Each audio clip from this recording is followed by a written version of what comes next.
Podcast. I am your host, Scott Fitzgerald, aka Lutz for Sale on Sleeper. And our games combine fantasy football and poker, which create big payouts with great odds. All right, gang. Big payouts, great odds. Welcome in. We have a big show today. We're going to talk some Dino Startup ADP. We're going to have a live rookie draft.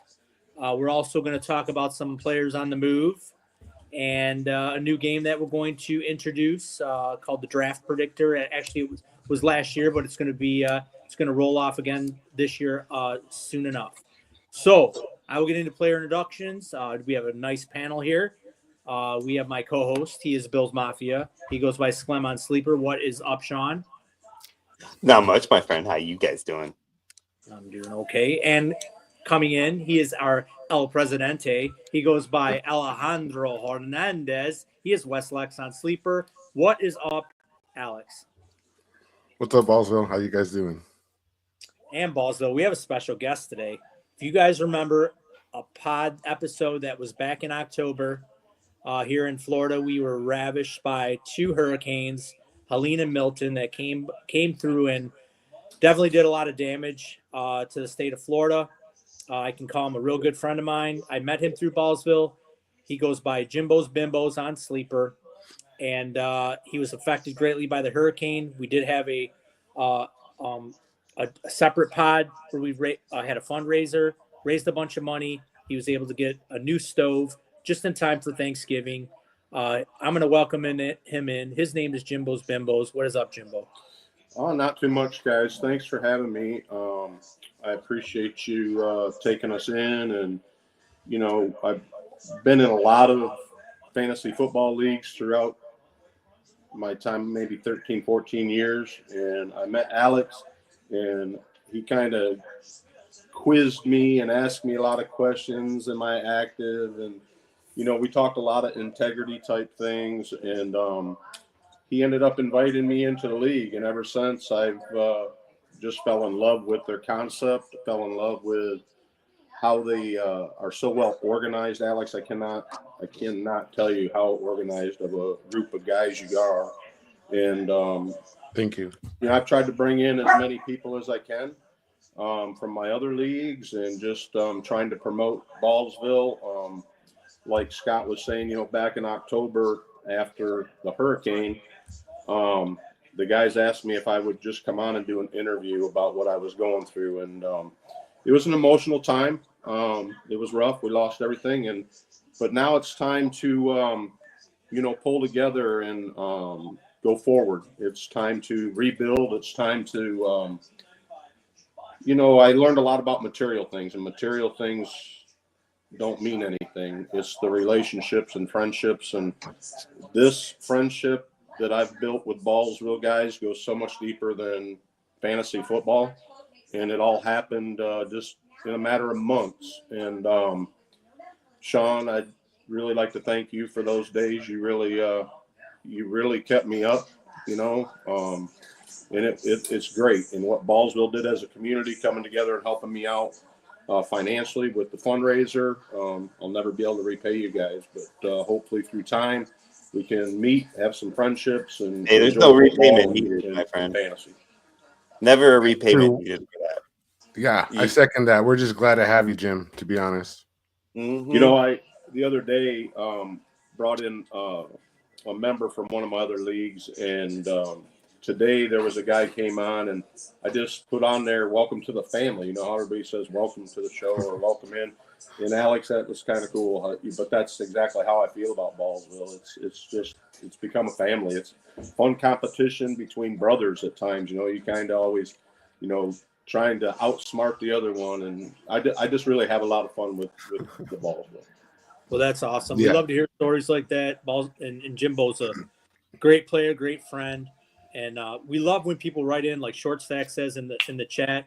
You know, hey, I'm getting rid of a bunch of my other leagues. I'm just doing Ballsville this year. I mean that makes us feel real good. That makes us want to keep going and keep bringing the product for you guys. And we have a lot in store for the future in Ballsville. I mean, this community is growing, and you know, we can't wait for new things to come so you guys can see. And one of those things, as you guys seen for the intro, which Alex did a absolutely tremendous job putting that video together. I mean, I tell him I'm such a geek. I tell him I watch that video like since he's brought it out. I've watched it every day at least one time, just because it like fires me Wow, up. I love that. So Dude, what a freaking amazing. nerd I It am. really is. So yeah, I'm gonna hand it over to Sean, and Ooh, Sean's ooh, gonna I like do, this yellow light, guys. I'm sorry. I can't. I don't mean to interrupt, but I just changed my light on my brand new cam that I bought specifically for this podcast, and it has this yellow hue to it, and I kind of feel like it's kind of got me looking a little good here. I mean, I don't know if it's the fact that I have this like, you know, salute to the veterans jersey on, and it kind of works with the lighting, but I'm kind of digging this look. Is that really you know? what you're wearing? Is that what you're wearing? This is my Josh Allen salute to the vets Bills jersey right here, baby. Dude, nice. I love that. We actually, Scott and I, a little peek behind the curtain. Scott and I actually talked with a gentleman earlier that's going to help us with our website. A man named Joshua. Shout out if you're watching. But he's a Purple Heart recipient, you know, wounded vet, and it's just, I don't think it's coincidence, man. I think it's just a universe, you know, told you to put that on today. So that's very serendipitous. Thank you, Sean. Absolutely, man. Always down to salute the veterans. And anytime that we have the opportunity to work with veterans or work towards helping veterans, then we are on board, baby. I want to welcome in Asala Griggs. Did you seriously just say my girlfriend's name that way? Is that what's We just introduced you to her a few minutes ago during the prep, Scott. I was helping Jimbo with his podcast setup, so I was tuning you out. How do you do that? It's really hard. So everybody knows out there in the world, like that is Osley Griggs. I stuck a pen in my ear while I was talking to Jimbo, just so I could silence Sean. Oh, it's so great. So you guys know, my girlfriend happened to be sitting behind me during the prep while we were all talking, you know, getting ready for this podcast. And I introduced her to Scott and Jimbo and Alex as Osley Griggs, you know, Osley, as everybody, and even Alex mentioned, oh, what a beautiful name, right, Alex? I believe I remember you specifically saying that. And Scott chimed in and said that he agreed. And then here he is pronouncing it. I mean, what did you say again there, Scott? I'm even going to repeat it. You guys already know how I am, bro. You knob slobbed it. Yeah, you guys already know how I am when I'm trying to pronounce those dynasty names. Fucking Sean. I love you. So if you guys don't get that reference, we're laughing out loud in the other room right now through the closed door. So Scott has a reputation for mispronouncing these league names. Like we had one named Noob Cybot, and you just heard what came out of Scott's mouth. Oh my God, we're off to a roaring start here. Oh man, I'm telling you right now, that right there was comedy gold. I don't care who you are. Like, you can't sit there and listen to that and not have a good chuckle. That was great. All right, welcome in Cyborg. What's up, Borg? He runs the greatest March Madness pool on Sleeper. So definitely check him out. Get in there. It is a super fun time. So definitely check that out. And since we've seen the triathlon video that came in that Alex works hard on, I'll send it over to Sean. Sean, why don't you bring up that big, beautiful architectural display of our game? Absolutely, Scott. And I love the way you said that, because this big beautiful board that we like to show off right here is the future of Ballsville, ladies and gentlemen. This is going to drive our citizenship. This is going to build our nation. This is what is going to allow us to create the Ballsville world that we really, really want you guys to be a part of. So this is our triathlon, guys. I mean, look at how far she has come. You know, I mean, you guys remember when we were like, you know, cradling and, you know, singing little songs to get her to fall asleep at night, and then having to get up at 3 a.m. and, you know, take care of her, but know that, you know, at some point in time, like, she was going to grow into something beautiful. Well, here we have her right now at her adolescent stage, just ready to show the world what we already knew, how amazing she is.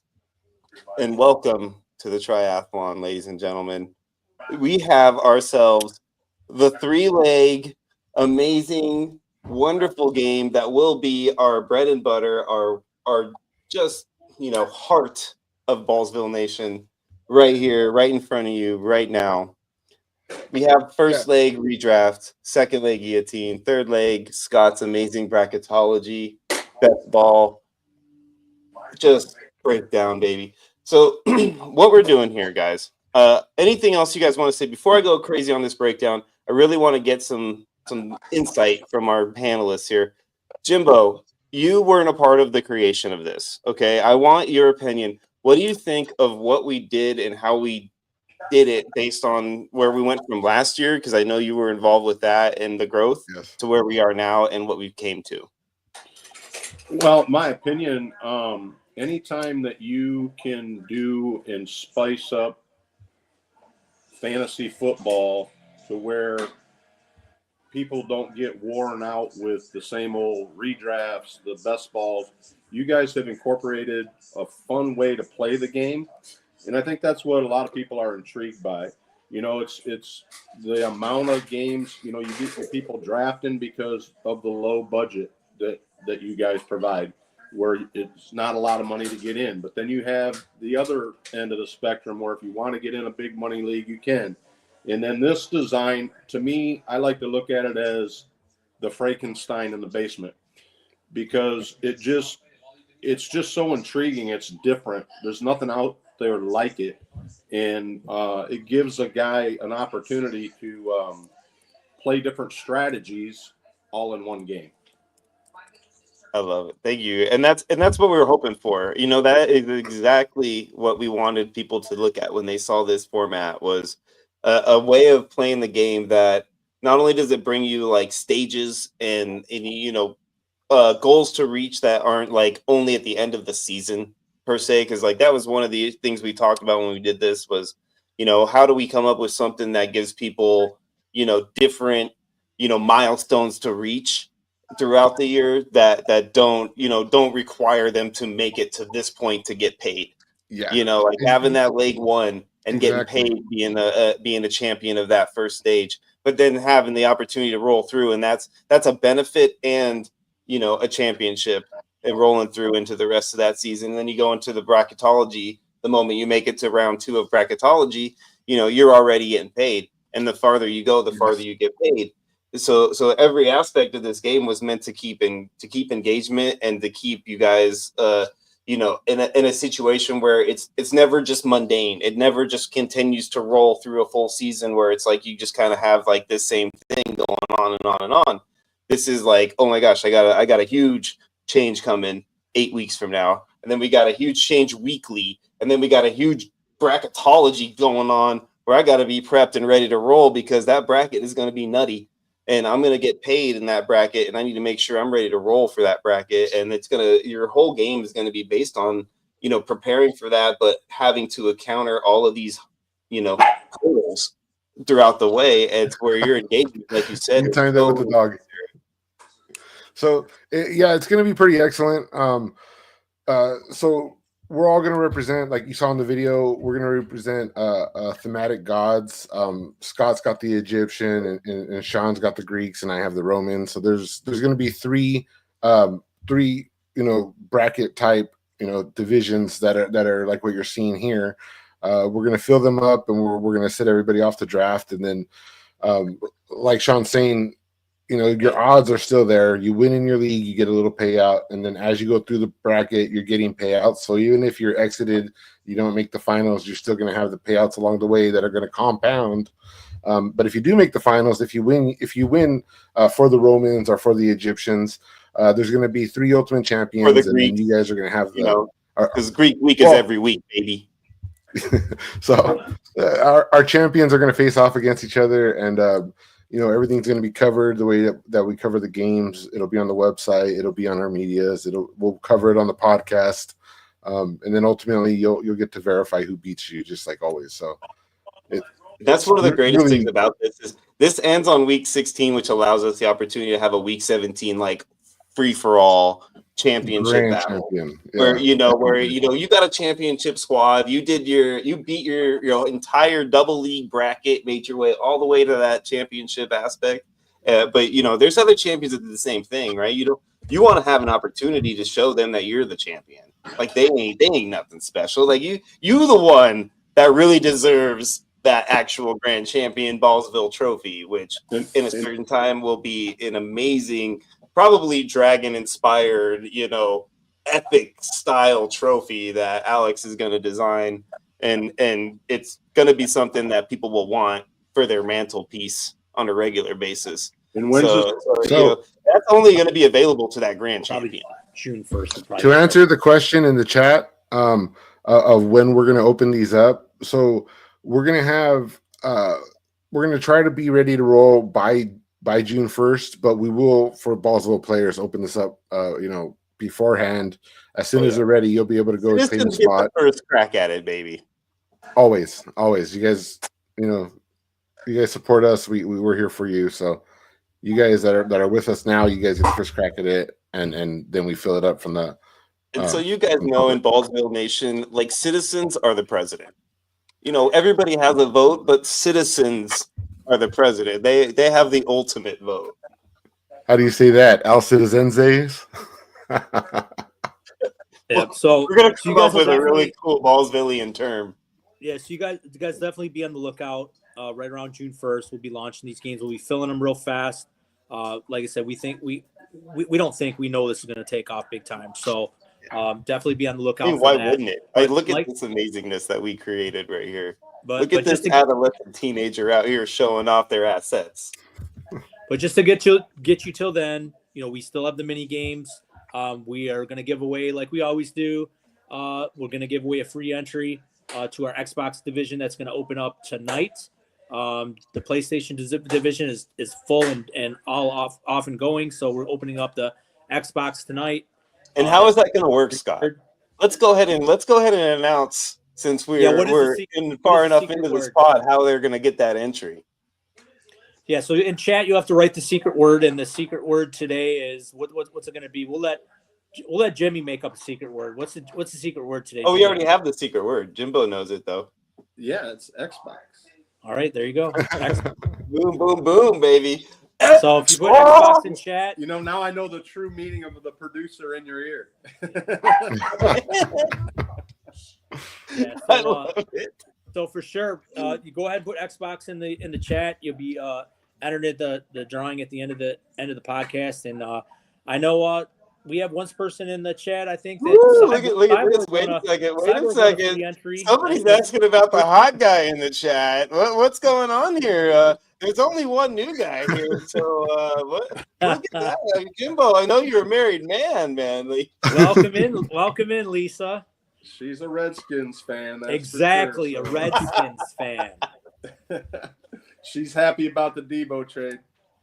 Well, let's get into that. Yeah, true that. Speaking of, huh? So speaking of the Debo trade, Jimbo, you are a champion already, right? With the transition perfect like that, rolling into the she's a Commanders fan and Debo, and I mean, this man is made for pods, baby. So, well, you know what? We'll go right to Jimbo. And Jimbo, what do you think about this this move? I know Debo said he wanted to be a number one somewhere. I don't really think he's going to be a number one in Washington because you got fast Terry McLaurin there, but I think he can fill that Curtis Samuel role that they wanted, somebody that can do reverses and underneath stuff. So, what do you think about this? Okay, my biggest thing was I never had Debo in hardly any leagues. In 2023, or 22, he wiped up, was scoring 30, 40 points a game every week.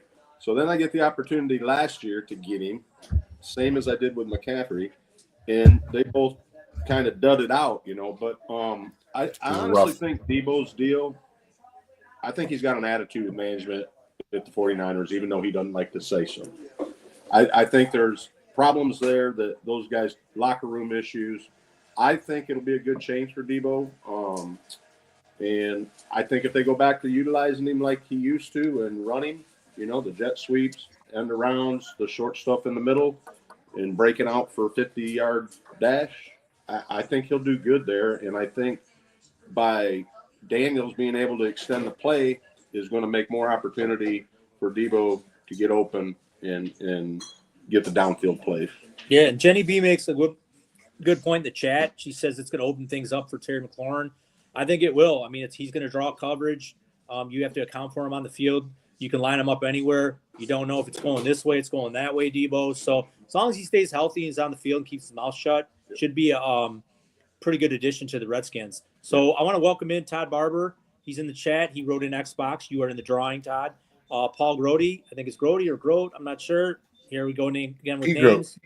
He's a champion. So he said, champion. Okay, he said Xbox. So keep those Xbox coming in, and you guys will be entered in the free drawing. I'll go to Alex. Alex, what do you think about Debo?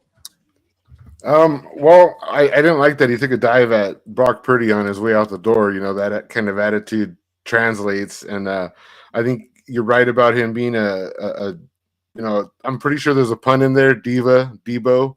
Sean, maybe you can come up with that. But I don't think he showed anything last year, man. I think he showed, some serious decline, and maybe his heart wasn't in it, and maybe San Francisco was tanking in a sense at some point in the season, but nobody had heart over there. As a 49er fan, I can tell you it was a pretty brutal season. So I think Samuel is going to be just fine in Commander territory. Terry McLaurin's going to be just fine. I think I think it's going to take away from any kind of hope for Zacchaeus and one thing I heard too is that there were potential landing spot for Davante Adams. If that happens, what now? I don't think it affects much. Davante Adams has a potential to Buffalo, along with DK. Those are the two guys I think that are number 1 and 2 targets for Buffalo right now. You were trying to manifest DK to Buffalo.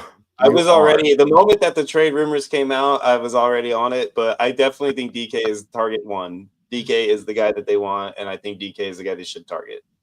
I really do.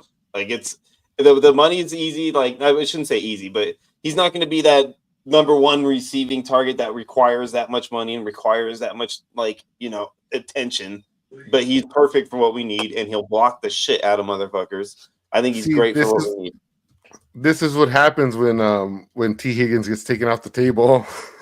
Now it's DK time. Of course, T. Higgins was number 1, but Sean, would you rather have DK Metcalf or Davante Adams? Between the two of them, I'd probably right now Davante Adams. Oh my gosh, really? Just for 1 year, for this coming year, 1 year scenario, Davante Adams. And redraft. For 2-3 year scenario, absolutely DK. All right. Well, so I know I didn't go to you for the Debo. Do you have anything to add to the Debo besides what I know? Some of us would like it. Some of us maybe don't like it.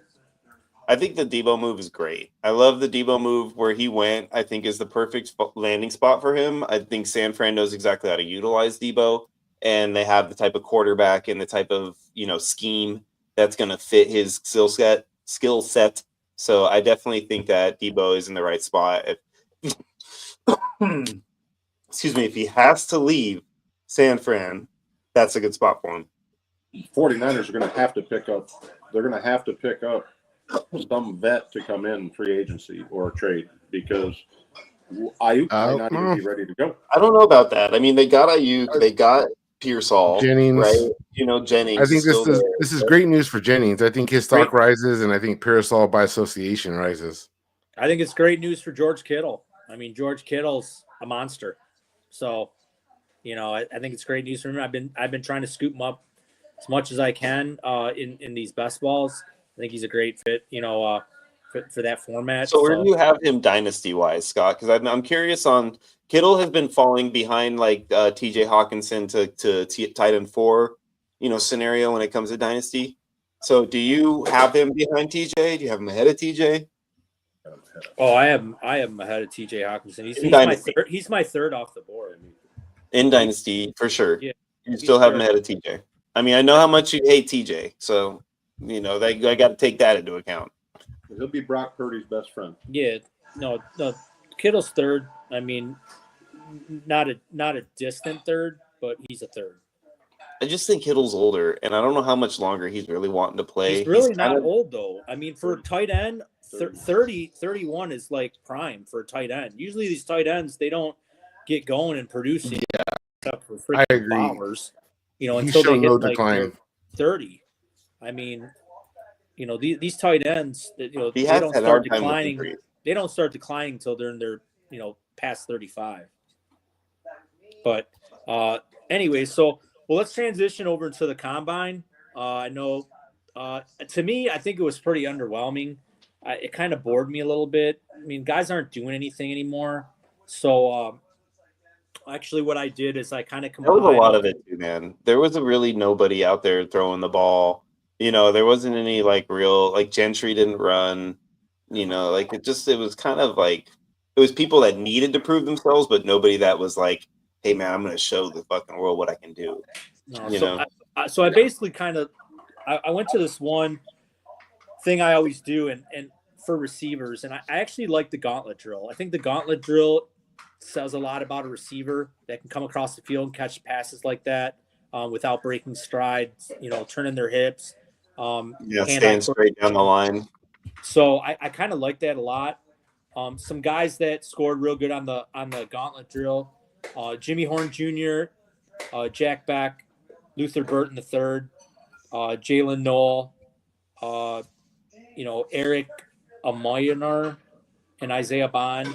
So, but one guy that did kind of raise up my boards is Matthew Golden from Texas. I think that the knock on him was he going to be fast enough, and he just ran a blazing like 4.29. So it wouldn't shock me the way the NFL is with speed that he could be the first receiver off the board. He is under 6 foot, 5'10", 5'11", but that's a pretty ballsy move right there, Scott. Well, the NFL loves speed, so I've heard it as well. I mean, look what they did with Xavier Worthy. Look what they did with Henry Ruggs. He wasn't the first off the board. Neither was Ruggs. I mean, except for the Al Davis factor, you know, there's really not a whole lot of teams that are going to take a receiver just based on their 40. In that, well, I think it's that and the lack of talent. It's not like he can't catch. It's not like he can't catch the ball, though. I mean, the guy was a beast at Texas. I mean, it's not like just some guy that can run a straight line. I mean, can he run all the route tree? I said he would. It wouldn't surprise me if he's the first one off the board. I'm not. You think he's better than TTMM? I mean, really? I mean, we won't know. I mean, the guy played for Texas. I mean, you know, Tet played for Arizona. So, I mean, I always tend to lean towards the guys that play for the better schools, better competition. So I kind of always lean towards those guys. Damn, you want to take a pub sub on that? On who's drafted first? Yeah. Yeah, I'll do it. Okay. I'll do it. I'll do it with you.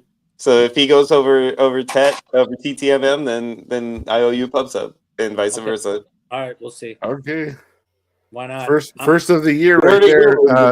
Watermark 30 minutes exactly, pod 304. Watermark that. That's our first pub sub bet of the year. Hey, before we move off of the gauntlet, if you guys want to see something pretty cool, go look up Mason Taylor. He's not really highly touted, but he ran like a straight line Mason Taylor gauntlet drill. Straight line, looked pretty good. And I agree with you on the Golden take. I'm not sure if he goes number one wide receiver off the board, but I think he might have elevated himself into the first round with his performance at the combine. Between him and Bashal Tootin, a little peek into the future, we actually have rookie ADP collected. It's going to be one of our segments today. And one of those, Tootin or Golden, was not a player that you guys were drafting on these mini leagues. So one of them made it in and one of them didn't. Y'all missed it's all about LB3, baby. Yeah, so well, he is one of the players going off boards. So we expect all that ADP to change, and both players should be in the top 3 rounds. Receiver out of this class. Right. So, all right. Well, is there too much more you guys want to talk about the combine? I mean, like I said, to me, it was kind of under. I agree. I mean, can we talk about the fight with Rappaport getting punked at the Starbucks? Like, that was kind of awesome. I think. Well, let me ask you this, Scott. Do you think Shedeur did himself any favors not performing at the combine? Oh, he did the exact opposite. I don't think so. I mean, I think he's gonna be fine. I mean, I think the way teams are looking for the next big quarterback. I mean, I think if he went to somewhere like the Jets, like a New York market, his dad's probably going to be. I don't think his dad's going to be his agent, but he's going to be pretty close to being an agent. He knows how to work the NFL. His dad is basically his agent. Like, come on. I mean, basically maybe behind the scenes or something. Who knows? Yeah. Oh yeah. But I mean, just because he's not like technically on paper, he's going to want his son to go to a big market, which is New York. They have a win-ready team. They have a good defense. They got a number one receiver. They got an elite back. So how funny is it that there's so many big market teams that could use his services right now? You got Vegas, you got both New York teams. I mean, like it's like the timing is great for the kid. You can't argue that. Jets. I just think the Jets are done with retread quarterbacks. I mean, they're just going to go out and they're going to get their guy. If it's Sanders or it could even be Cam Ward. I mean, they may want Cam Ward. They may like Cam Ward better. So, we'll see. All that happens, and then they take Cam Ward over him. Like, could you imagine the green room? Cam Ward goes first. Yeah, but I'm not saying that he doesn't go first. I'm just saying if they take him, like one of those New York teams takes him instead. Well, I'm going to go to Jimbo because I know in one of our best ball drafts, Jimmy went out on a limb and he took Cam Ward pretty early. So I know he defended the shit out of that pick too. He didn't just take the man; he defended that for multiple days of ridicule, and he stood on that perch, man. And he fought those fighters off, dude, just like smashing them with swords on the left and right. Let him defend himself. Let the man speak. Number one, I'm gonna go ahead and chime in on the combine. I think it was very underwhelming. However, I do feel that it allowed some of the guys in the weeds to kind of make a presence known. I mean, this kid out of Cincinnati, Tyler Slough, I think he's. You talking about the combine kid?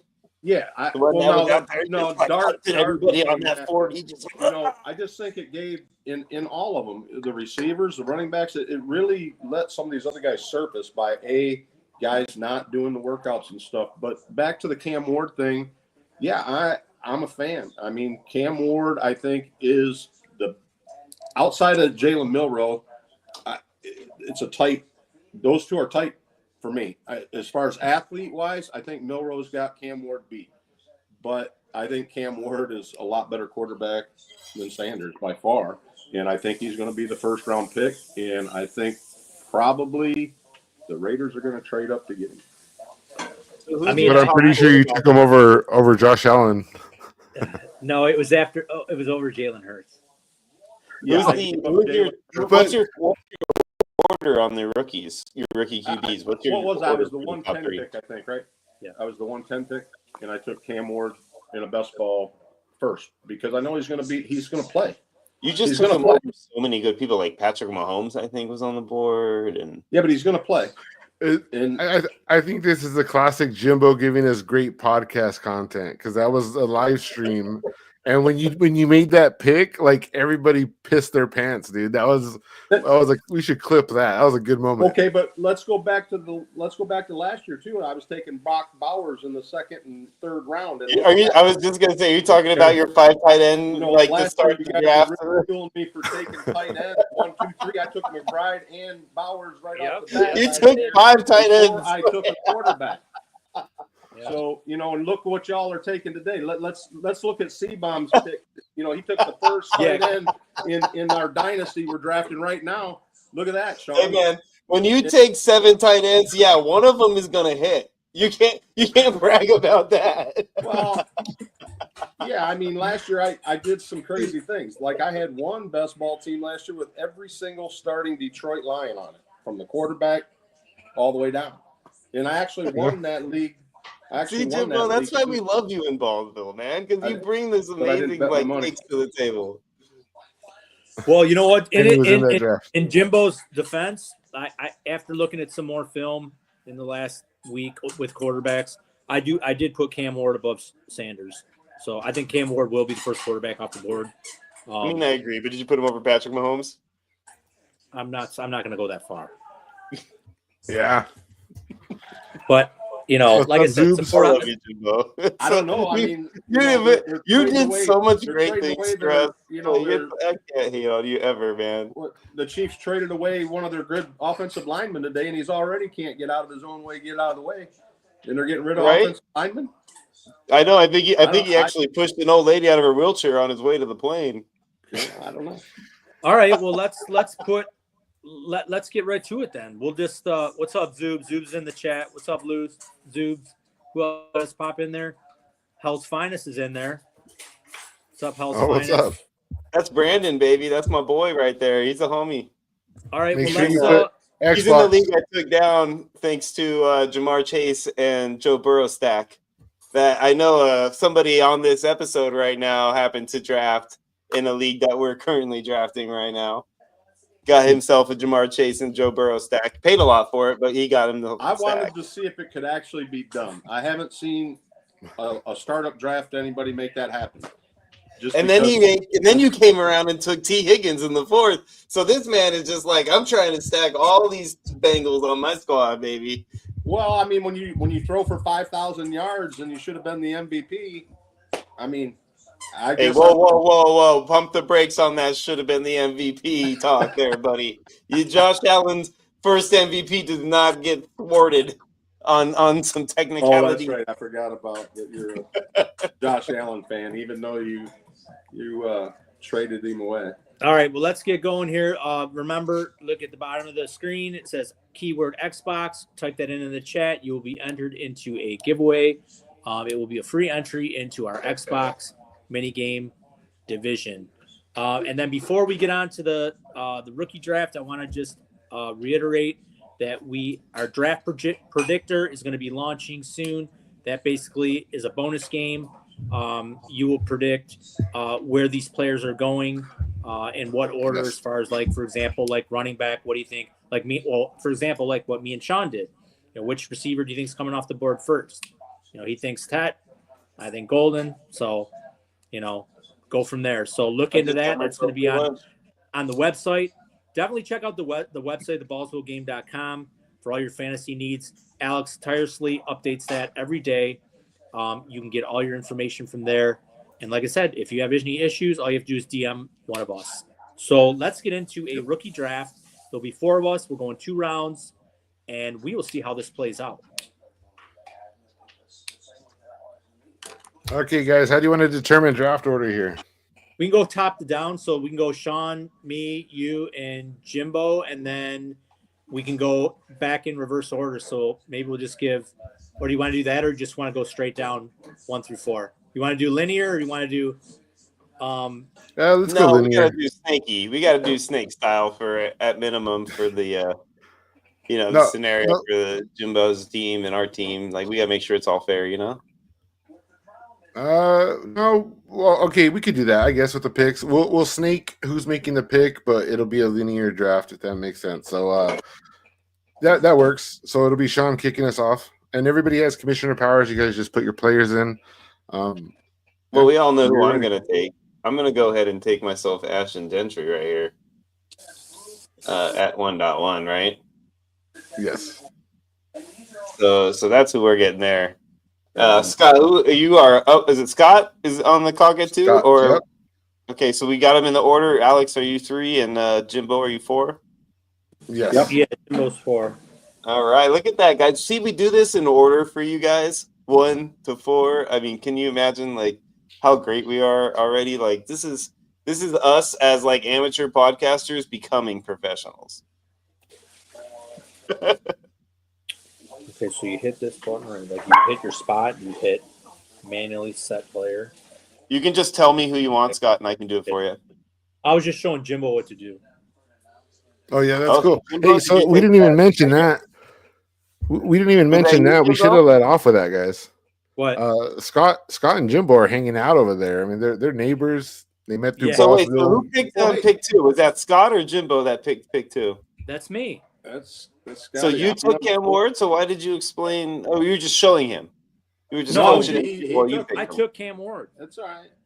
Oh, I'm just surprised that you Hey, would actually take a Channel quarterback 9 as dudes will be your out here second tomorrow pick, with them Scott. face down in his pool, bro. Hey, all I'm saying is it's a super flex league. It's a super flex draft. We always draft super flex, so it's super flex. And I just said that I moved Cam Ward above Sanders in the last week after watching some film. But I don't I'm think proud I of don't you. think that Wait. either of them are 2. Time out. Before I make my pick, how was Venom Last Dance? It sucked. You got to save that for the end of the pod. You got I to save that hated for the end of the pod, Alex. You just totally wasted a moment, baby. That I should've had been to know. I had to know. I'm sorry. I tried to warn you, Scott. I'm sorry, man. I It should have been more sucked. adamant. It was a waste of 2 hours of my time. I could have been watching film. Dude, how frustrating Oh, was it the way that those like all these cool Venom characters that were like guys that you were like, oh cool, they got this one, and then they're dead. Oh Yeah, cool, they got they're and then dead. they're It's dead. like, what the hell? I'm like, are you kidding me? Stop killing off all the cool Venom characters. Yep. So I I went with Omarion Hampton, and it's not that I have a personal bias between this group of the next 3 running backs, but I have been keeping an eye on how our Ballsville players are drafting, and I see the trend, and so that's why I went with Hampton So who do because you I have have as your faith. RB2? Is he your RB2 overall for rookies right now? Yes. And you two agree, Scott and Jimbo? Yeah, I think Hampton's number 2. Same with you, Jimbo? As far as running backs go, Yeah.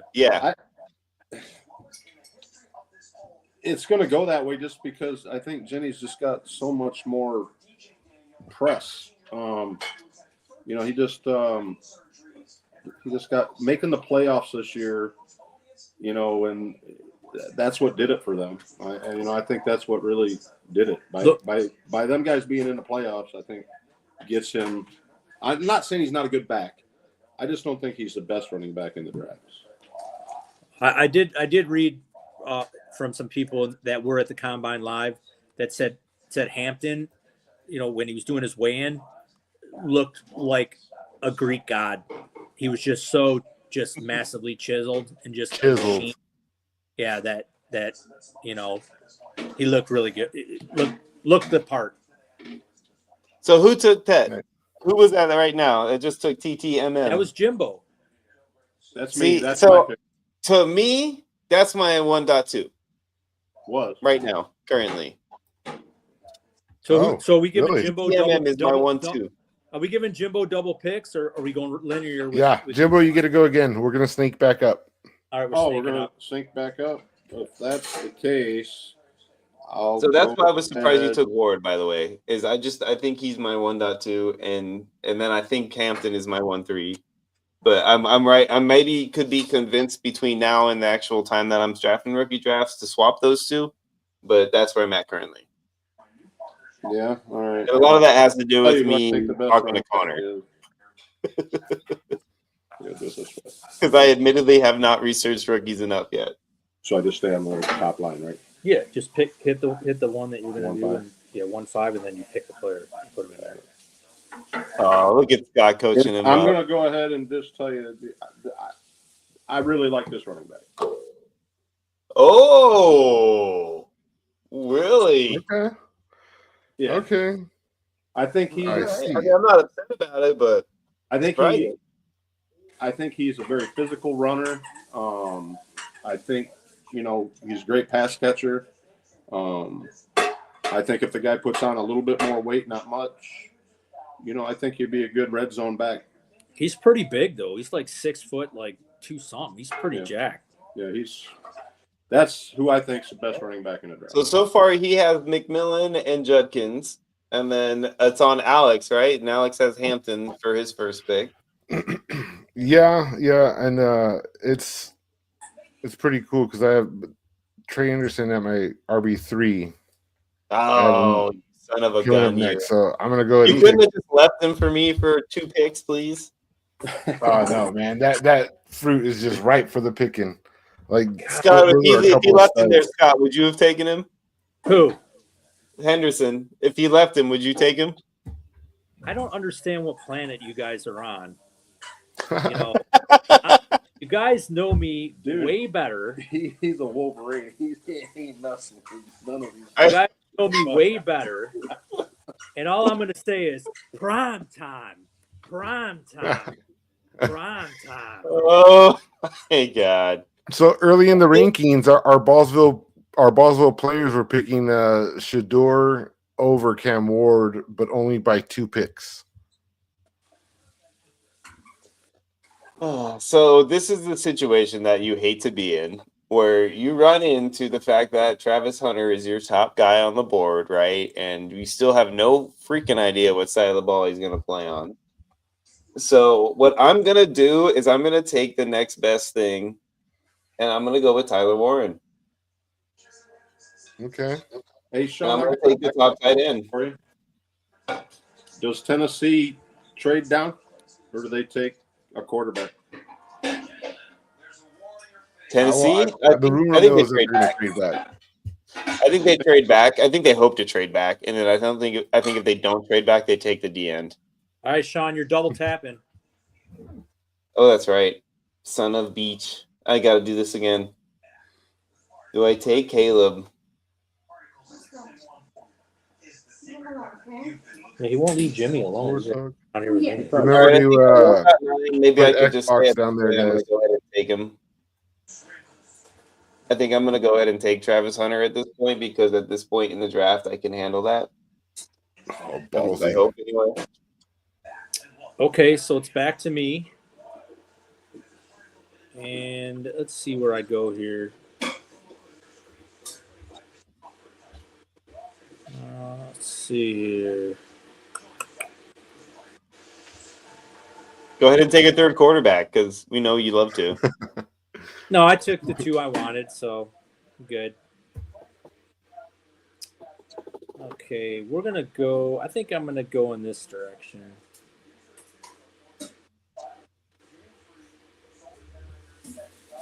I'm gonna get a laugh out of him. There's a quarterback that stood out for the wrong reasons during the combine. I'm not going to mention his name because he's on the board, but he was missing everything, man. And he was I saw a highlight reel of his misses, and they were terrible. All right, I think I'm gonna take this guy.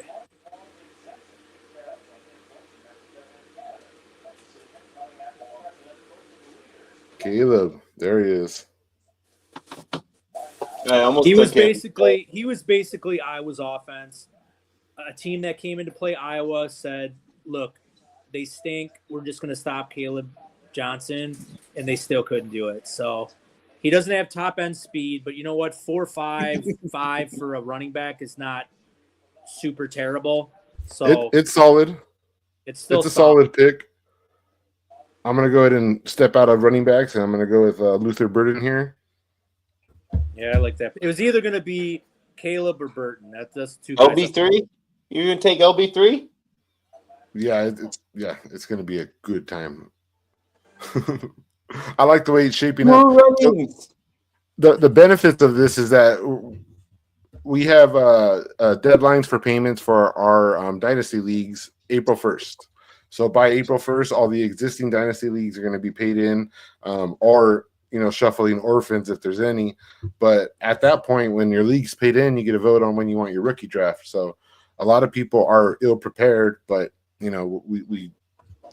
we'll save it for later. But we're going to be able to show you guys this information so you can have access to it when it's time for you to draft.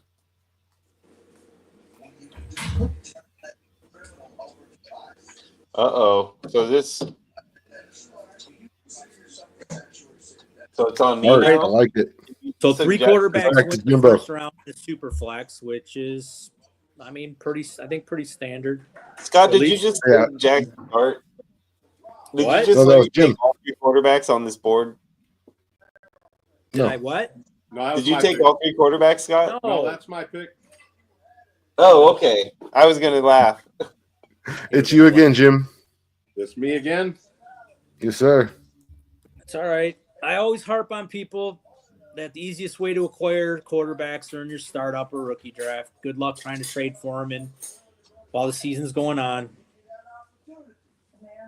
Yeah, I think I second that. No, Okay. nobody listens. It's funny because no one really listens, but then it's funny. I look at startup, like, all the startups that, that we started for the Heroes division, and so many people just went quarterback heavy early. So some people, I know that at least some people listen to me. All right. Yeah, totally.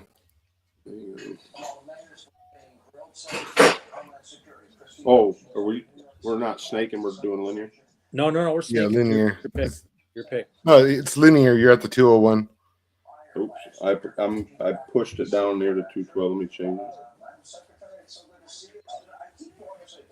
So I don't know. I kind of like the way the first round shaped up. I think it's going to be pretty similar to what we're going to see in real drafts. Oh, it still went down there, Alex. I don't know.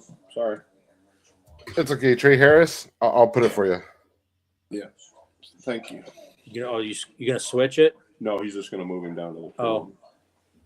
I'm finding families like that all over America, and their hearts are broken. Their lives will never be the same. All right. And I'll take my. They have leaders that won't listen to them, and that's So this is my combine bias, and I don't think it's going to surprise anybody. I really felt like I'm going to go ahead and take the speedster if I can find him.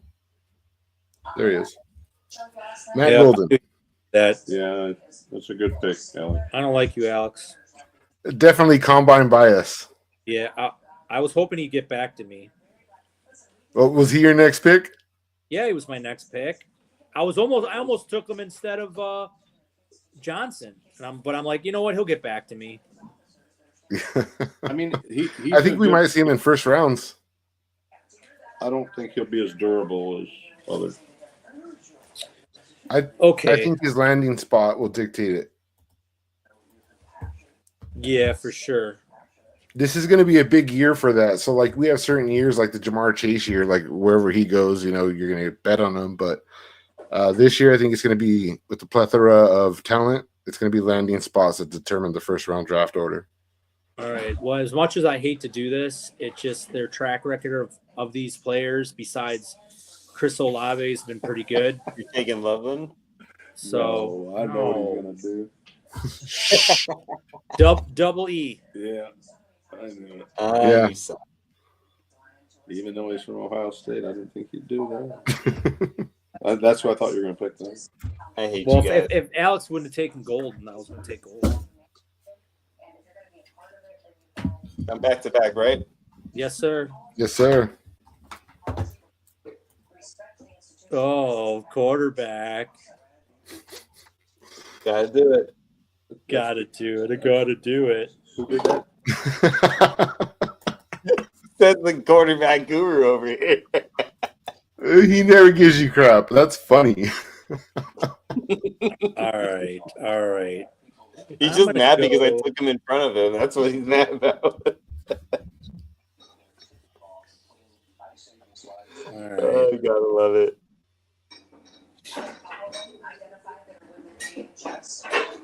All right. I think I'm gonna go this guy right here.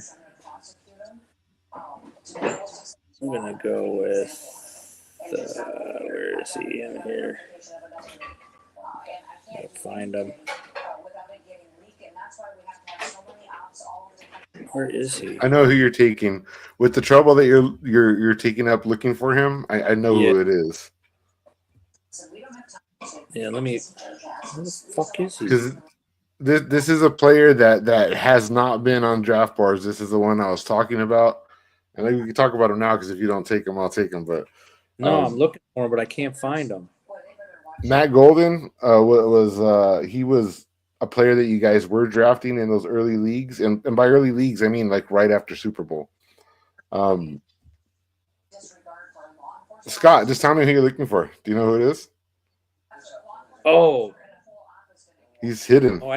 I didn't see that. You no, wait a second. Did you take? No, he's still there. You already took Harris, right? Yeah, I took Trey Harris. Oh no, Jim took him 201. When did you take him? I took Trey Harris as 201. Oh, that's not who I was talking about. Okay, then I'm gonna take this guy. Okay, where'd you take Harris at? 201. Oh yeah, what? How did I miss? Oh, because you. Okay, I see what happened. My computer didn't catch up that fast. Yeah, I like Trey Harris, but I also like Dylan Sampson. I think he's gonna be. He's got to be in the right landing spot. Okay. Nice pick. Nice pick. Who's up? It's me. Alex. Another combine riser, Bayshall Tootin. Rootin' tootin'. I'm gonna do kind of the same thing you did, Alex. This kid is not gonna set the world on fire as far as fire as far as a player that's spectacular, but I think he's going to be a good grinder, and I think he'll be like probably going to be around a 4th round pick, but stability, yardage, goal line. I like this kid. Oh man, is he going to do it? Yeah, I saw you picked him the other day too, Alex. And Martino. Yeah, I really like solid. You got double. Yeah. Jimbo. You go again. Yeah. Oh, I'm up again. Yep, you're up again. He's a tough runner for sure. Yeah, I think he's going to be good. And this is another guy I think that's going to get overlooked. Where'd he go? There we go.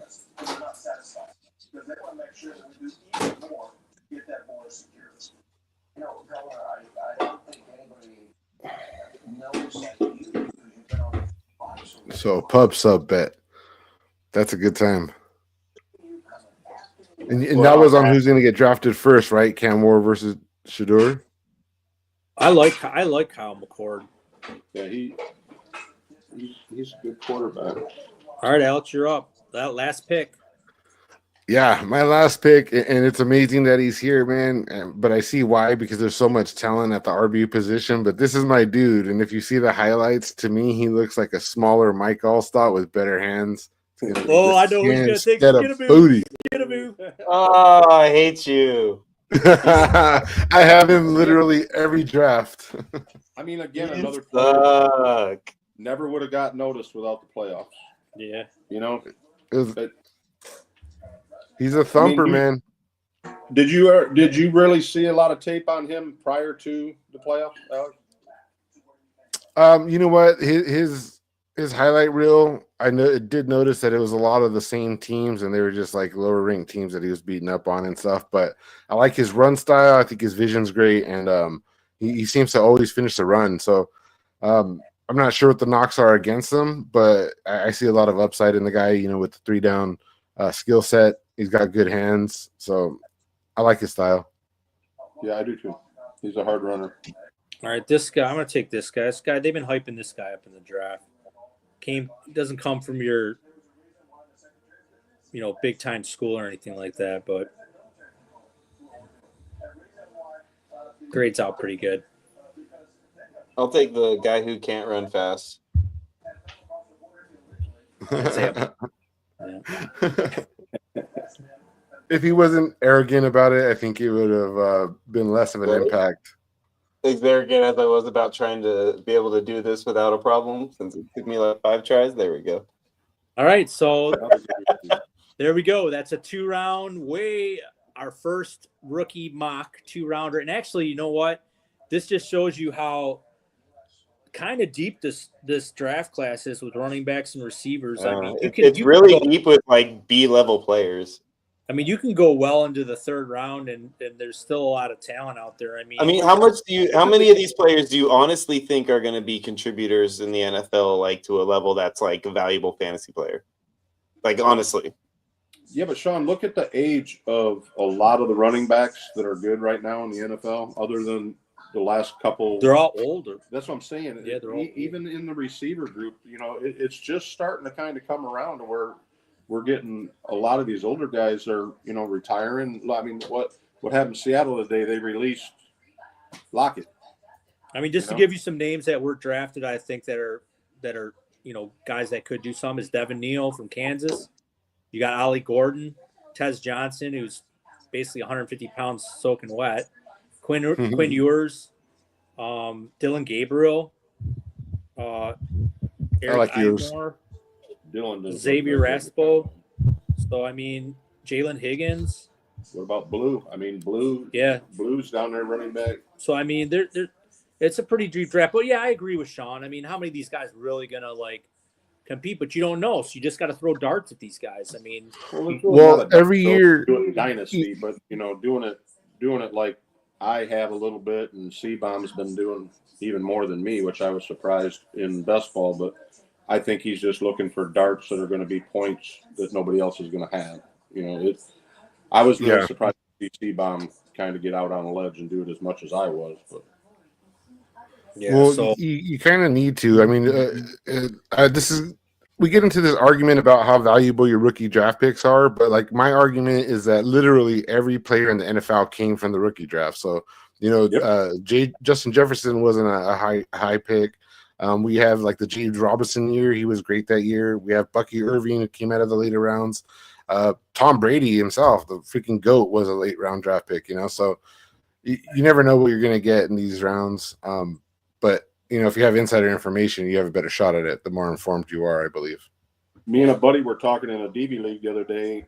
I got Jaden Daniels as a DB, 5th round pick in DB in 2020. Nice. Started. So before we move off of ADP, I'm going to show you guys a little something. The website has been updated. If you scroll down, we have a new little feature here. It's not like a highlight, but you click on this little bot, and it's going to take you to just a simple page, and it's a spreadsheet that's linked, and it's our Ballsville ADP. This is not expert consensus ranking like you find online. This is actually your guys' ADP. This is from the Dynasty startups that we've done so far this year. And if you go down to the bottom little tab here, this is going to be your rookie ADP. This is information pulled off of the mini leagues, off of the early drafts that we had right after Super Bowl. They all kind of launched at the same time. And you can see numerical averages here. But we also have that data put into a draft board that looks a lot different than ours. Genty, McMillan. Right here, we actually have Sanders over Ward.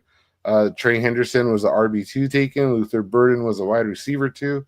Omarion Hampton, Quinshon Judkins, Emike Ibuka, Caleb Johnson, Tyler Warren, Cam Scadaboo at the 112. You just saw he went at the 211. Matt Golden was here at the 203, but Tootin wasn't. And Tootin is a player that I already saw. As soon as he had that performance in the combine, all the drafts we were in, he went in that round, whether it was round 16, round 21. It was just the combine influence, and we're going to have free agency. We're going to have a bunch of other stuff, landing spots that influences it. But it's just, for us, it's a lot of fun, degenerates. But that ADP too, though, Alex, that'll be used in our tools, right? That's going to be it. We use our ADP in the tool, right? Yeah, so exciting stuff, guys. We unofficially have a web developer that's going to help us with the website, and he's going to be able to dedicate some time to building it. It's what he does. It's his thing. He's going to put cool stuff on there. You're going to be able to log in, and as a citizen, when you're logged in, you're going to have access to the tools and everything. And it's all stuff that we put together. It's data collected from you guys for you guys. To help you win in your leagues, because we prefer the competition, right? That's why we're here. Yeah. So something funny I just noticed. So if you go on Sleeper, the new update, you can go to your profile page, and when you go to your profile page, you can put your like the top 3 teams you like, and then it'll show up every time you do a chat. You go in, you chat. You can put your top 3 favorite teams. So, for example, I put like the Michigan symbol, Michigan, the Red Wings, and Lions. So I go and I tell everybody, hey, you can do this. And everyone's like, oh, cool. So everyone's putting in. It's kind of cool because you can see who people root for and this and that. So I go on to one of the chats and I look at Alex's, and I'm looking at it and I'm like, wow, those are some different teams. And I'm looking, and like one of his teams has a big green E. And being from Michigan, that's like Eastern Michigan. I'm like, he's from California. He really likes Eastern Michigan. So I write back to him like, Alex, is that Eastern Michigan? And he goes, no, if you look, everything spells Lex. So he got the symbols for all the teams, and it just says Lex. So I think the L was Lipscomb or Lipscomb, University of Lipscomb. E was Eastern Michigan, and then the X was the East Carolina Pirates. So when you go on Alex, so when you go and look at Alex's name, those are not the teams he roots for. So Fun note: if you go to the UFL leagues, there's a league or a team called Baloney. So I just thought it was pretty. I thought it was pretty creative. So good job. Thank you. I thought it was cool too. I take advantage of those things. So Alex, do we want to look at any do we want to look at the Dynasty ADP real quick? See where some guys are going. Oh yeah, we can. Just let's throw that. So these are here. from our. This is from our new Heroes division that opened up. That's run by Alex and Ken Moore. They oversee the dynasties, and so I think this was the first. Was it the first? Is this the first? What is it? One. We have how many leagues? 8 leagues of data. Okay, 8 leagues of data. Yes. So Thrall hasn't been entered yet. And Siegfried and Clay, those leagues are open up they're on the website right now. They're both open. They haven't really been announced or promoted yet. But they are open. We're kind of cruising along. We have 6 leagues out of our 16 league expansion that are open right now, or that have openings. And we have to space that out to the start of the season. And you guys have been so awesome that you filled up 10 leagues since late February. So in the month of March, we filled up 10 leagues. So there's a few people I want to see where the average draft position was for our gamers. And one that I seen really screaming up the draft boards is Bucky Irving. So what is his average draft position? Bucky Irving, I happen to know, is going at pick 33, I believe. Bucky Irving. 12, right 24, here. 36. So that's the end of the third round. End of the third round. His ADP is 33.8. Wow. Would you guys think that's a little high? I think it's a ceiling. So let me talk about a little bit of last season when there was a certain analyst who consistently talked about how a player named Rashid White was going so much higher than he should go. And so many people were drafting this guy like he was a top RB. And a certain analyst, can't name names right now or anything. I remember for a fact that he was a fan of like the best team in football. That's one of the few things I remember about him. But other than that, like that's, something that he talked about a lot was Rashid White was a piece of crap. And so that aside, if you look at the board here, he's going after Breece Hall and before Jonathan Taylor as far as running backs are concerned, which I think we can be okay with that. But he's in a dynasty startup. He's also going ahead of Trey McBride, who I'd rather have for dynasty purposes. He's going ahead of Rashee Rice, Brock Purdy. Romo Dunze, Michael Penix, and so positionally, if you're looking for RB, he's going ahead of Kyron Williams, but I understand why he would be selected there. I think he was like what RB was he 6? What was he up there last year? Him going ahead of Kyron He's Williams. very blessed too. He's running behind a top 3 Yeah. offensive line in the NFL. I mean, I don't know. I think Tampa probably got it as I'm not going to say as good a line as the Eagles, but almost. And so the guy's explosive. I mean, he reminds me of Barry Sanders. I mean, I like him. Yeah. It just I agree with Alex. I'd rather have like Trey McBride, somebody that's going to have longevity in Dynasty. These running backs have like a 4 or 5 year shelf life, and that's it. So I mean, in Dynasty, I want longevity. So I tend to wait a little bit more on running backs. So for me, I think I'm out on Bucky this year because he's going to be too high for me. I won't pay that price tag. Like Alex said, I think you're drafting him at his ceiling. I don't know if he's going to ever be a, Christian McCaffrey or somebody that's going to finish in the top, forward his position. We have another player. Yeah. Rashee Rice is sitting right behind him. To me, Rashee Rice is a top wide receiver potentially in this league, and the fact that he's fallen that far is, a steal at this point in the game. That's just because he true. hasn't played and don't know his legal problems. That's he has not been in the news. But we're talking dynasty here, right? I mean, what's that, 1 year, 1 season of issues? But I'm talking about draft, and when you can let him sit down there like that, you don't even know if he's going to play this year. You don't know if he's going to have 6-game suspension, 8-game suspension. Don't even know. And the uncertainty is actually causing a variety because if you look at this board right here, he's going as early as pick 27, so early in the 3rd round, and he's going as late as pick 51. Yep. Okay, so I think I might have had this conversation with C-Bomb that I thought Bo Nix could potentially be like a mid to early 2nd round dynasty startup pick. What's his average? Bo Nix's average is 26.1, so he's going at the start of the 3rd. Start of the 3rd? Yes. Okay. So that's like 302, 303. It's pretty consistent too. It looks like in Driz, he went at pick 18, and in Cloud, he went at pick 36, but the majority of it is 25, 25, 29, 29, 23, 24. So that's pretty consistent. Whoever got him in Cloud was a bargain. Yes. Well, somebody took him in Link really early, right? Link, I have him at pick 24, so right at the end of the 2nd. Right at the end of the 2nd. Okay. There's somebody I thought that recently got him, unless maybe I'm thinking of might have been one of the mini leagues. But somebody took him early, like early. He went 2nd. pretty early in the league we're drafting in right now, Sean. So how is the industry, or how are our gamers souring on Pat Mahomes? I want to know how far he's dropping.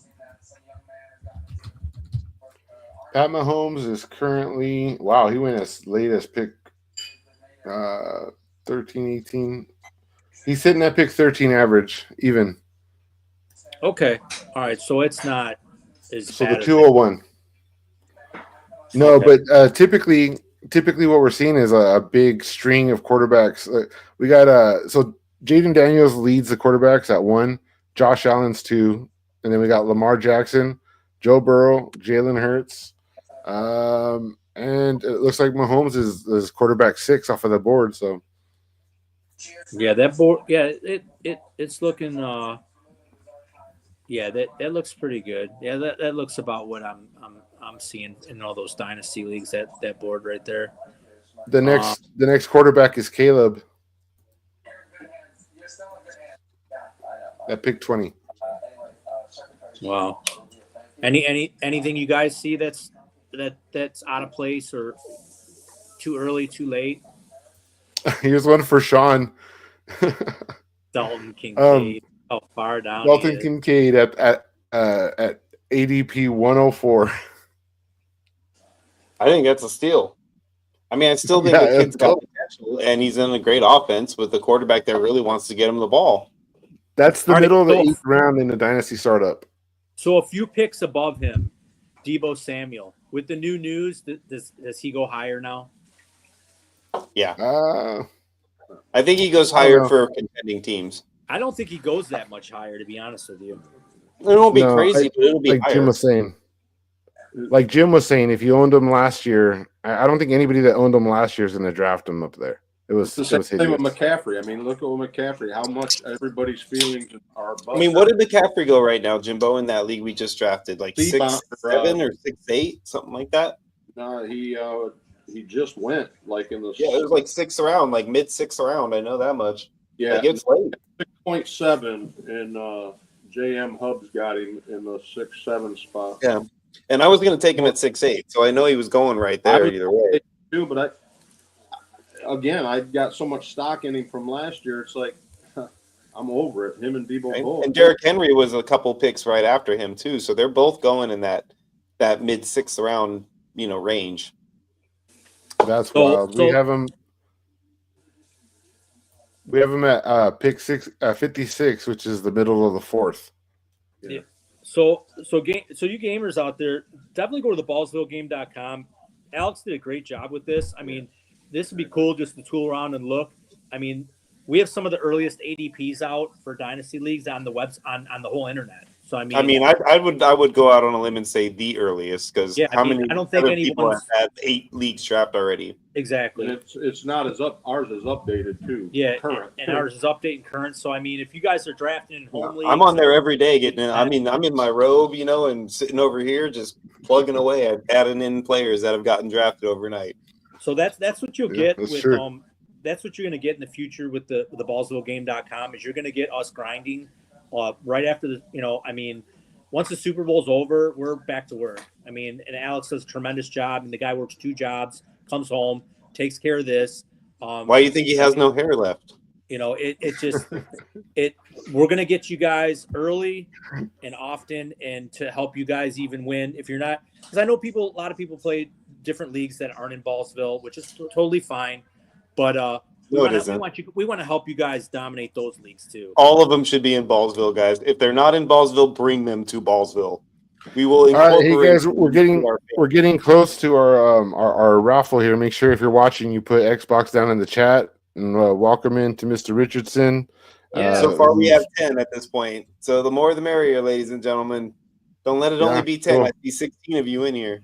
All right, we got one more segment before we get to the draw, and we are going to go. And I know what it is. It's Sean's favorite part of the podcast.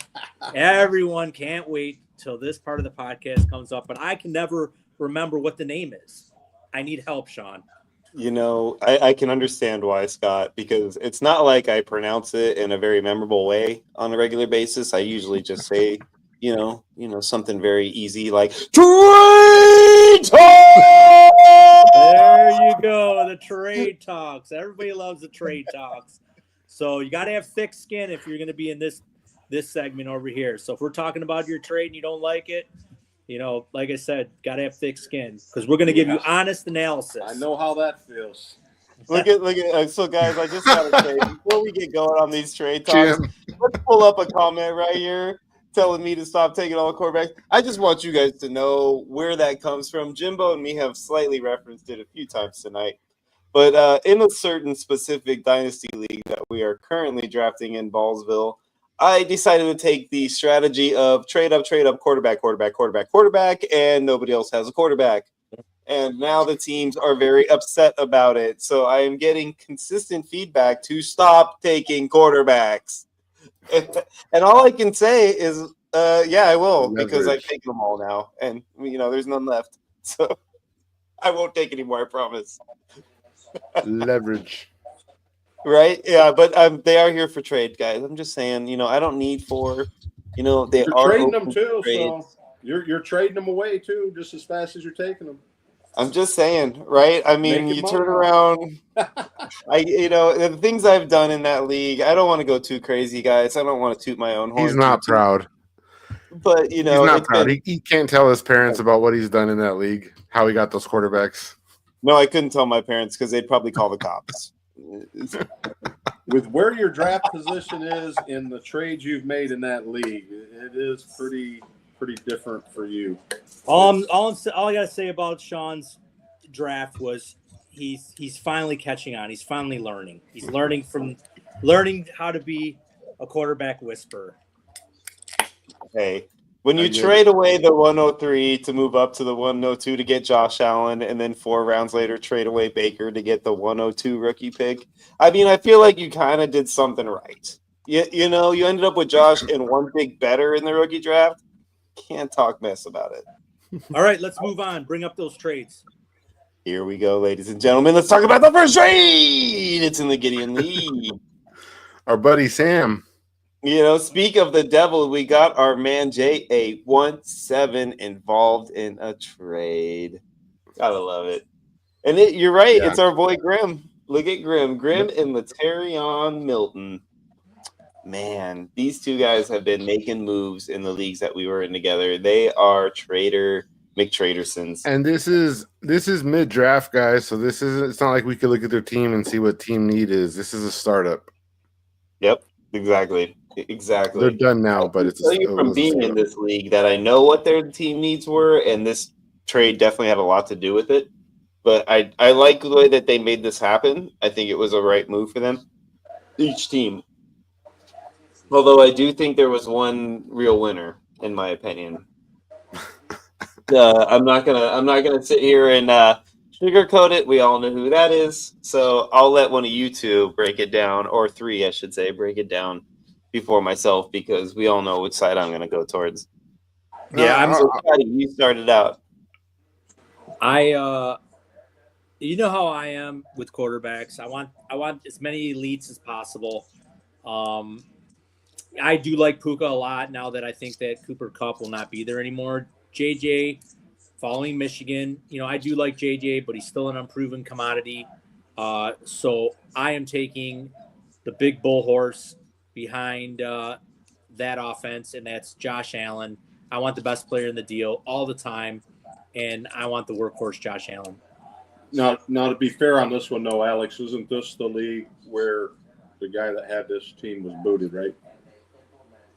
Yeah, it could be. Yeah, actually, I think so. Okay, so Grim didn't get involved with this. He took this team over.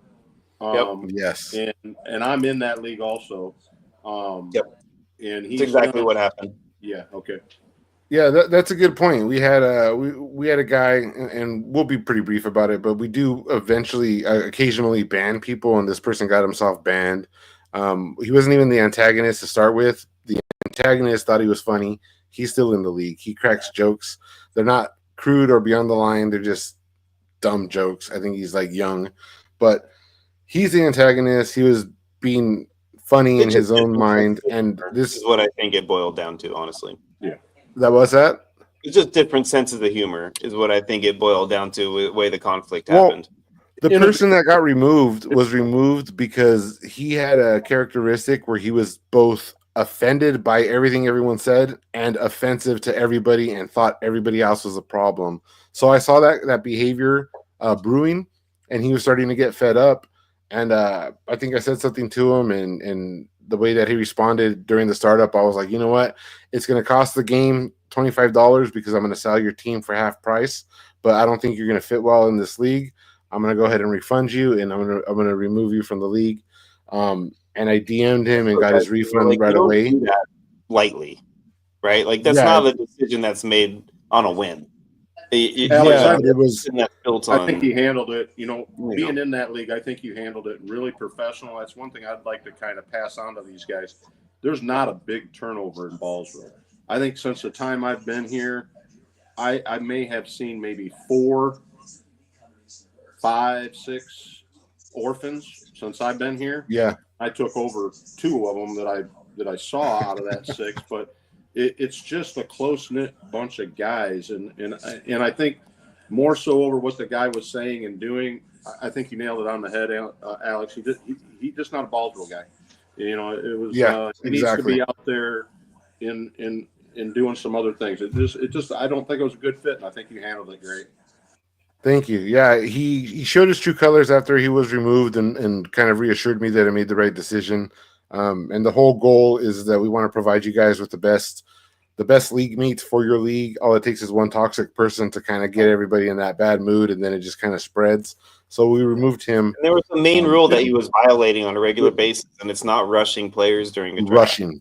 So You know, we're in an early preseason scenario right now, guys, where we're drafting, but you got a 4-hour clock, and you know what? Guys are busy, guys are working, things are happening. Like, we're really in no rush. There's no way in hell that any draft currently happening is going to last beyond the start of the season. There's no reason to be rushing anybody at this point. Let everybody have their time. Who cares? So back to what I was going beyond the level of like pushing people. Like, there's a difference between consistently reminding somebody because you're not 100% sure they know they're on the clock and you don't want to get, autoed an accident, or like just pushing people and being rude about it because you want to hurry up to get to your pick.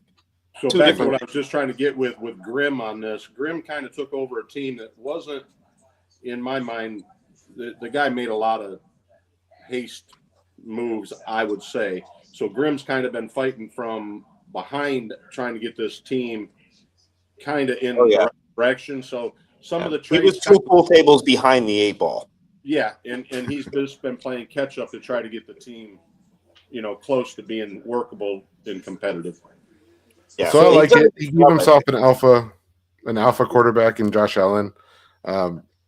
And you can recover from losing Puka. There's more wide receivers than there are quarterbacks. So I like the trade for Grimm. I don't think Cole Kmet makes that big of a difference, but he is a potential asset.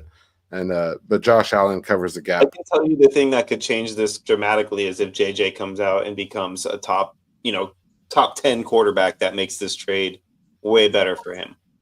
Yes. Who's got better stock than JJ, and the guy ain't even played yet? I don't get it. Yeah, I don't either. Quarterback guru at coach. I mean, the guy could turn everybody has played quarterback for him into a stud, it seems like. So somebody with talent, like, geez, right? So are you on the Allen side, Jimbo? I am not, because I am to see Grimm. So Grimm got Allen, yes, because he was in pretty tough shape quarterback wise, and so I'm in favor of Grimm's side on this, just because I know what his team looks like. Okay, all right, we got another one. Yes, we got 3 more. All right. So this one is a 3-for-1 deal, basically. You got Justin Jefferson for Addison Worthy and the 103. Wow. Right? I mean, if you look at it like, so let's say Worthy was a first rounder, Addison was a second rounder in the rookie picks. So you can figure two first and a second if you look at them as rookie picks. Value wise, I don't know. I think I keep JJ personally. I think I'm with you. Addison Worthy side of that. I think I'm with you on the JJ pick. If I'm an elite team and I have people that are going to fill out that flex. But if I need, a running back or if my assets are older, then I like the package side. I think Worthy's going to be an ascending player, and we've seen what Addison can do in spurts. And if he can get it together and provide that consistently with better quarterback play, then it's definitely going to be the package side. So, I mean, it's a pretty good. You're an always the better plair guy, right? It's a pretty good deal. I mean, the 103 is nice. I mean, you're going to get, an elite quarterback. You're not going to get Genty, but you're going to get a somewhat elite quarterback. But, I don't know. JJ's a dog, man. I mean, I'm not giving up him for. I mean, Worthy's coming. He's coming about. Addison's a good player. I've been trying to acquire Addison in a lot of dynasty leagues, and the 103's there, there for you. But I can't give up Jefferson. He's still young. He's an elite player. It's just so hard to give an elite player. I want a lot more back. At least that 103 was Omarion Hampton in the draft that we just did.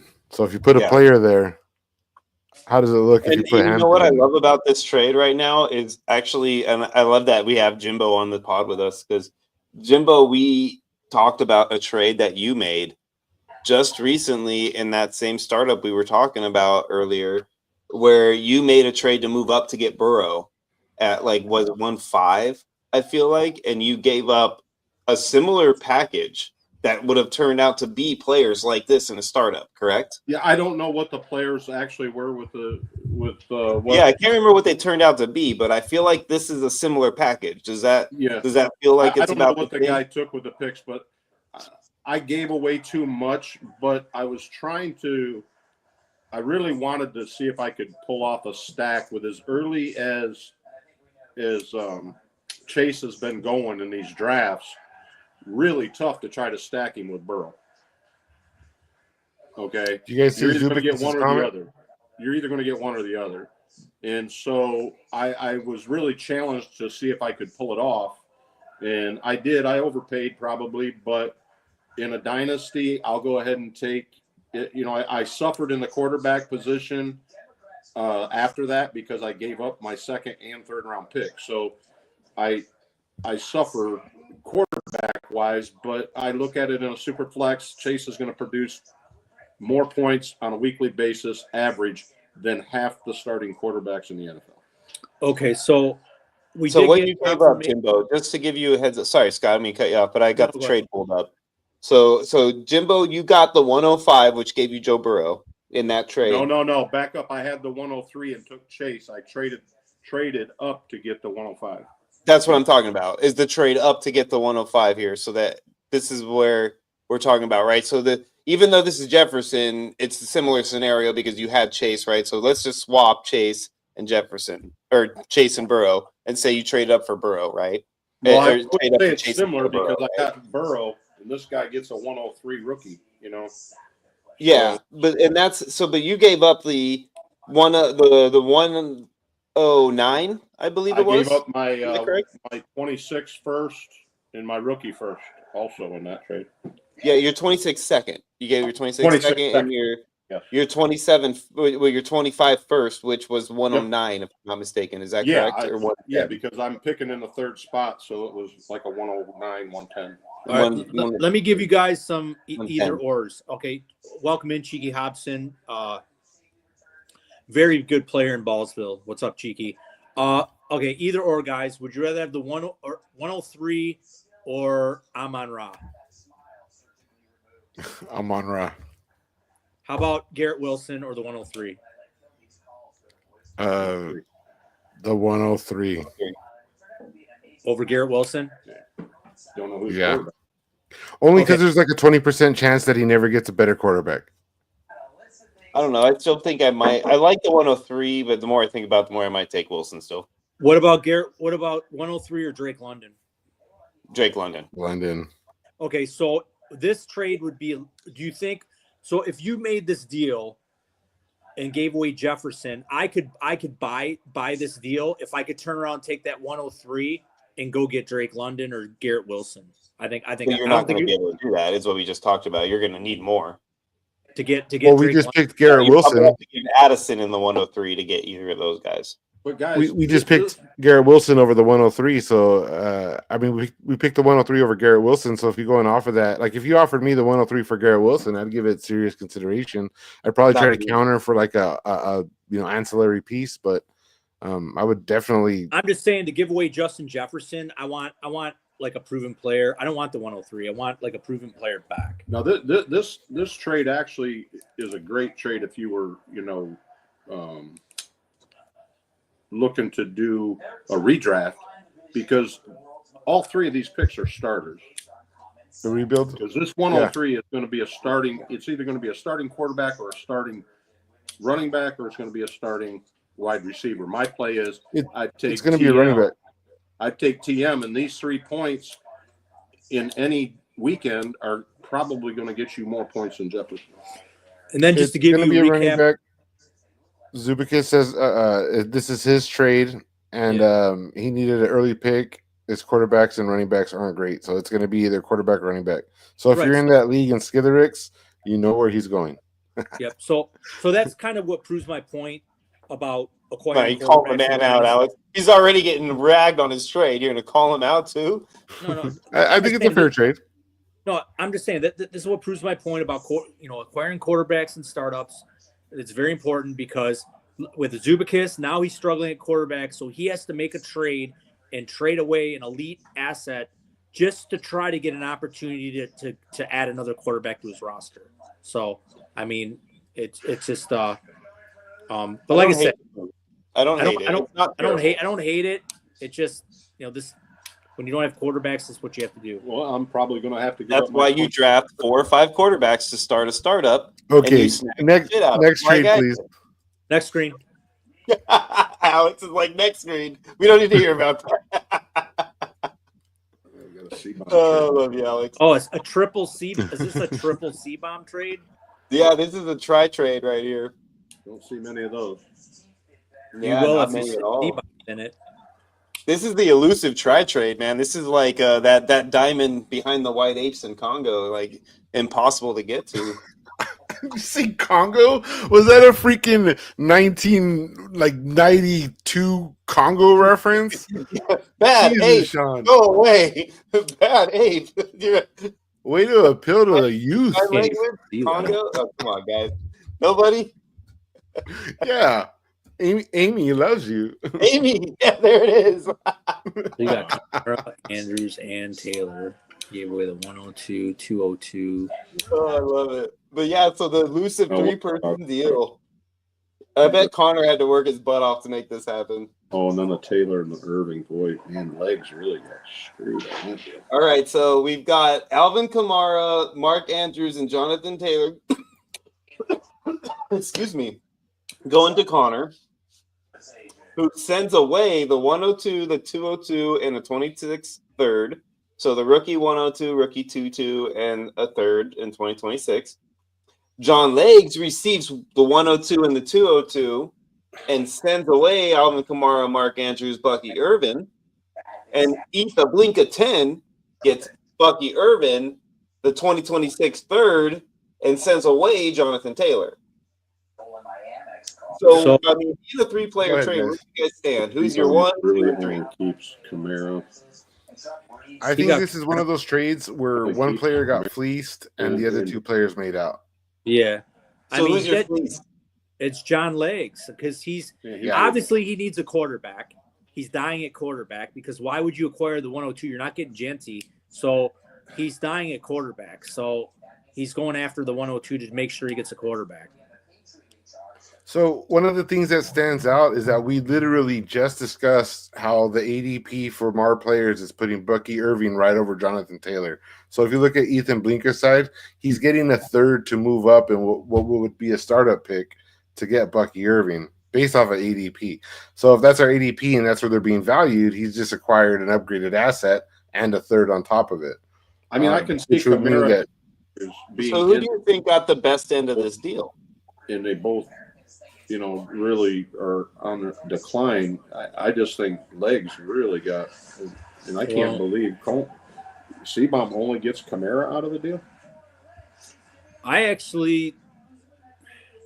No, he gets Mark Andrews, Jonathan Taylor, and Alvin Kamara. Yeah, he's got Okay, he's got Andrews and Camara. Okay.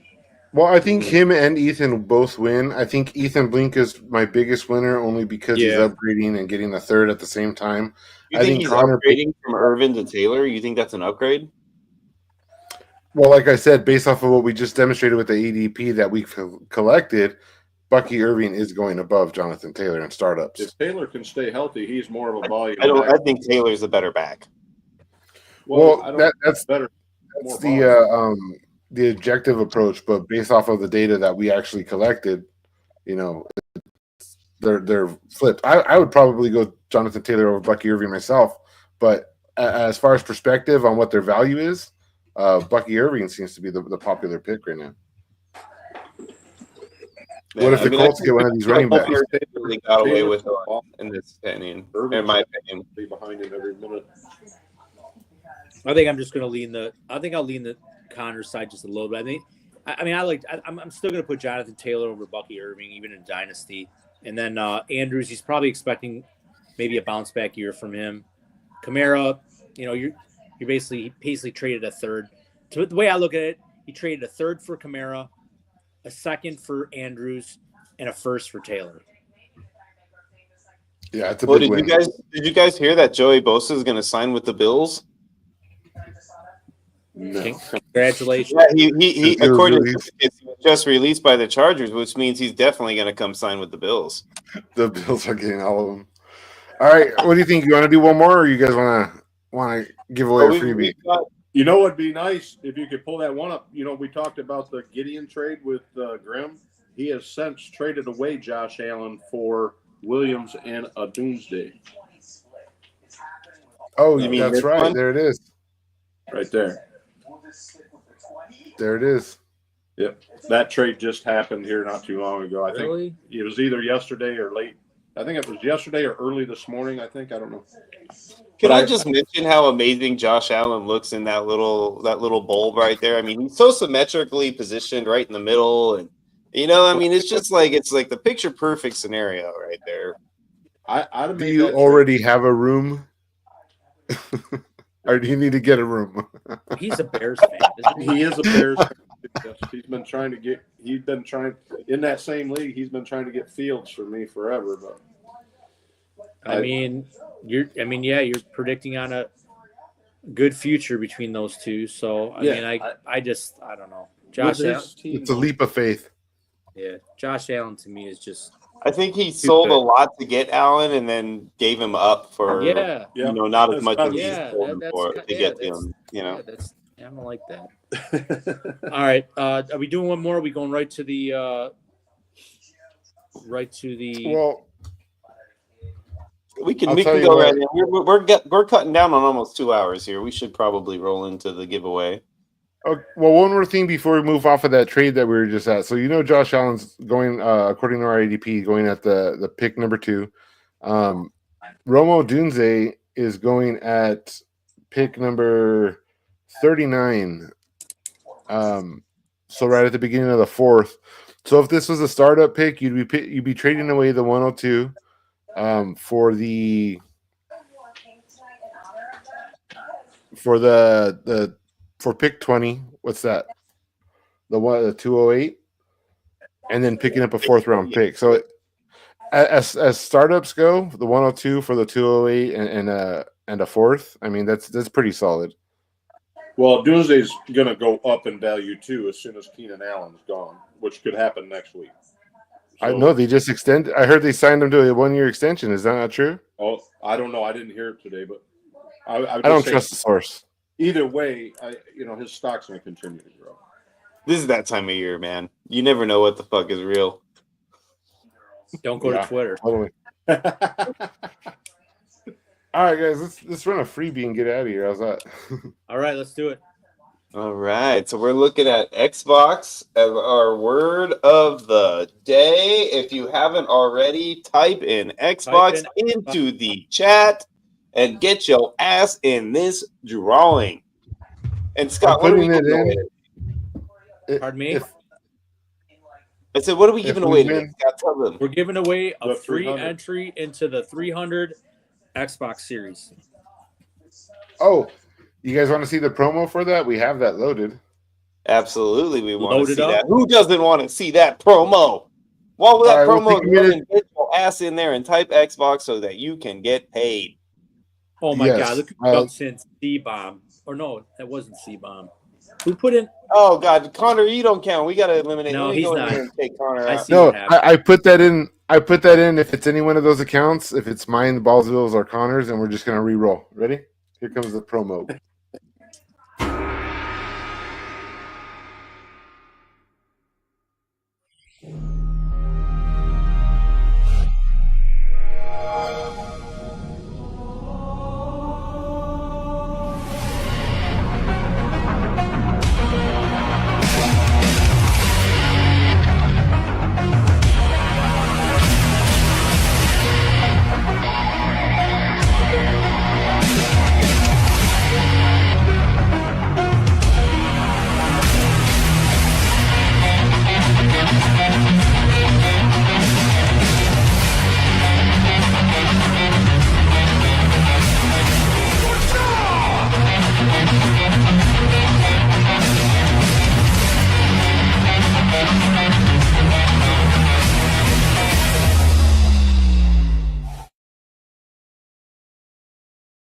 Another great promo by Alex.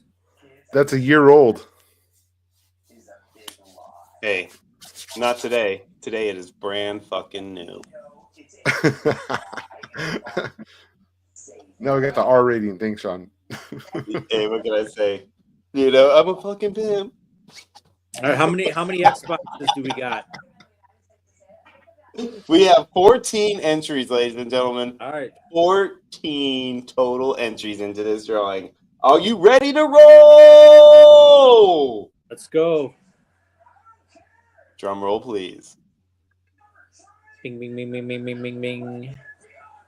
Who's it gonna be? Cool name. Oh my God! Lisa. Oh, my because God. that guy sucks. Reroll. Here we go again. I hate that guy. Jesus. So Connor and the Ballsville game are spoilers as well.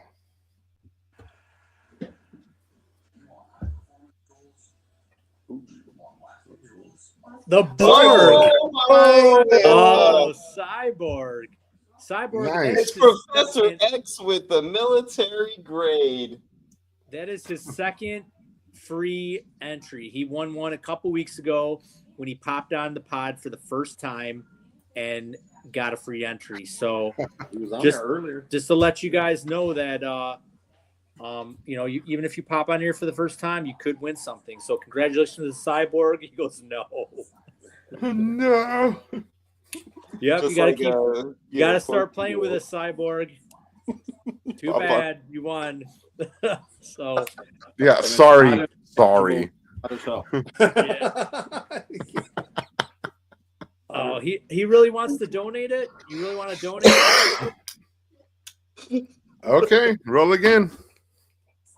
All right. Oh, did Are we rolling have it it up, again? Tony? Oh my Lance, I think it's too late, Oh. Zoobsy. I'm sorry. I think I deleted it. Let me see if I can Oh. reroll. Wait, no, I can do this. Hold on. Hold the phone, Oh, ladies man. and gentlemen. We can do this. A second breath of life for you guys. Woo-hoo-hoo! All right. Here we go. Oop, oop, oop, oop. Oh, come on. It's another spoiler. Again. Do it again. This is going great. Oh my God. Where is my clicker at? Jeez Louise. You know the All thing right, is, You're lending us your husband, Miss Lisa. half of us in here that are even in this role are going to give it away anyways. All right, There Tom. we go. All There right. it is. Mr. TV TV76 himself. He deserves it. He's in it all the time. All right, Yeah, Todd, you yeah, won. and he's been with us for a while. You won a free entry into the 300 series, the Xbox, and you can. I'm sure Alex will get a hold of you for the instruction. It'll be in So- your DM. So before I let us all go here, I want to thank everyone for coming onto the podcast. Please like and subscribe to the podcast. It really helps out on YouTube. Also, go to theballsvillegames.com for all your gaming information. Alex does a tremendous job updating the website. And please get into our games. Our games are expanding this year. Like I said, the triathlon's going to launch somewhere around June. So we have a lot of big things planned for Ballsville this year. It's going to be a tremendous year for us this year. So really, really excited. So hopefully down the line, we are meeting up with some people. Hopefully we'll get some swag. So we'll be starting to wear some nice shirts and hats and, hoodies and some cool stuff that say Ballsville on them. And you guys could show them to all your friends and say, hey, man, look at this cool outfit I got here. You got to come and get it. So, and we're going to get the Real nice. man, we're Ballsville. And we're gonna get the nice material too, like the dry fit Ask stuff. me about my like the nice- Ballsville. it's not gonna be the crappy cotton stuff that you throw in the washer and it frizzles up in 3 or 4 washes. Get the nice stuff for you guys. So Real anyway, Ballsville never shrivels. so until next Only week. when it's cold. Yeah. Until next week, gamers. For my host Clem, for El Presidente Westlex, and for Jimbo's Bimbos, our special guest. Until next week, folks. We are out. Thanks, guys.